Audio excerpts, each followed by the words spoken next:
একটা ছেলে আর মেয়েকে বিদায় দেওয়া যে কতটা কষ্ট। বিদায় মানে কি, আমি কলকাতায় তো কাজের সূত্রে থাকি, তো বাবু আর মা গাড়িতে আছে।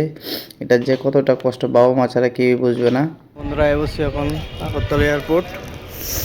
তো ঢুকালাম, শরীরটা বেশি আমার ভালো না। দুনিয়া লাগেজ আমার কাছে, লাগেজ বলতে একটা ছোটো লাগেজ আর একটা লাগেজ আছে।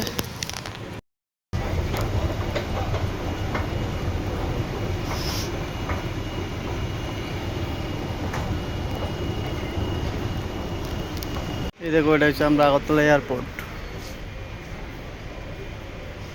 এখন বোর্ডিং পাস হইতেছে সবাই।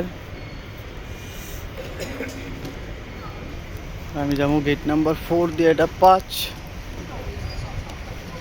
আমি যাবো 4 দিয়ে। এদিকে আছে তোমার আইফোন, সব কিছু খাবারের সব চেকিং টেকিং করে এখন ঢুকাইতেছি গা ফ্লাইটের ভিতরে। আর আমার হাতে দেখো কত কিছু আছে, যেহেতু আমি চানাচুর খাই, তো চানাচুর দিয়ে দিচ্ছে আমার শ্বশুরবাড়ি থেকে।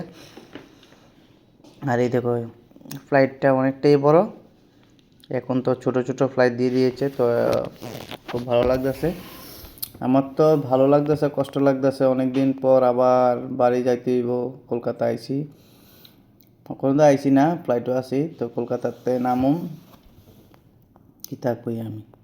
তো বন্ধুরা, বোর্ডিং পাস টাস করে বইয়া গেছি গা তোমার ফ্লাইটের মধ্যে। ফ্লাইটটা এতটা বড় আসলো না, 28 সিটের না কত সিটের আসলো, না 24 সিটের জানি। তো এতটা খেল নাই। তো এই দেখো, শরীরটা বেশি আমার একটা ভালো না, তো কিছু করার নাই। যেহেতু বড় হয়েছি, কাজের সূত্রে তো যাইতে হইব, ঠিক না? যেহেতু কলকাতায় থাকি। এই দেখো আমার হাতের ব্যাগটা দেখছো, এটার মধ্যে সবটা হয়েছে চানাচুর।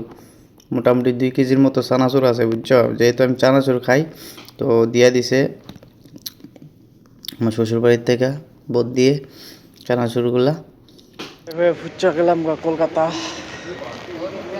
স্যাটারডে 32 ডিগ্রি তাপমাত্রা আছে তো।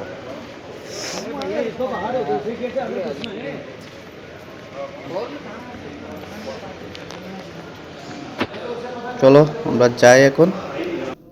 তারপরে দেখো এইটা দেখতেছো, এই দিক দিয়ে আমরা লাগেজটা আইব, তো লাগেজের লাগে ওয়েট করতেছি।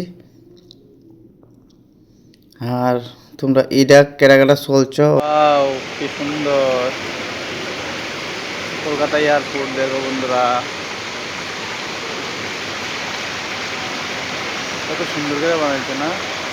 লাইটিং দিয়ে করছে যে, আমার কাছে খুব ভালো লাগে। এ জায়গাটাতে আমি আইই, যদি আমি ত্রিপুরা থেকে কলকাতায় আমি এ জায়গাটা যাই, তো এই দেখো লাগেজে লাগে ওয়েট করতেছি, দেখি কোন সময় লাগে জানি না, লাগে যাইলেই তারপরে যাবো গা। তারপর বন্ধুরা বাইক বুকিং করছি। দেখো একদম কষ্ট হইতেছে আমার, যেহেতু 2-3টা লাগেজ আছে, আমার পিঠে একটা আছে, তারপরে হাতে একটা, আবার বাইকে একটা। তো বন্ধুরা, ভিডিওটা যদি ভালো লাগে অবশ্যই লাইক কমেন্ট শেয়ার করো। সবাই ভালো থাকো, সুস্থ থাকো, নিজের খেয়াল রাখো আর পরিবারের খেয়াল রাখো। সবাইকে অসংখ্য ধন্যবাদ।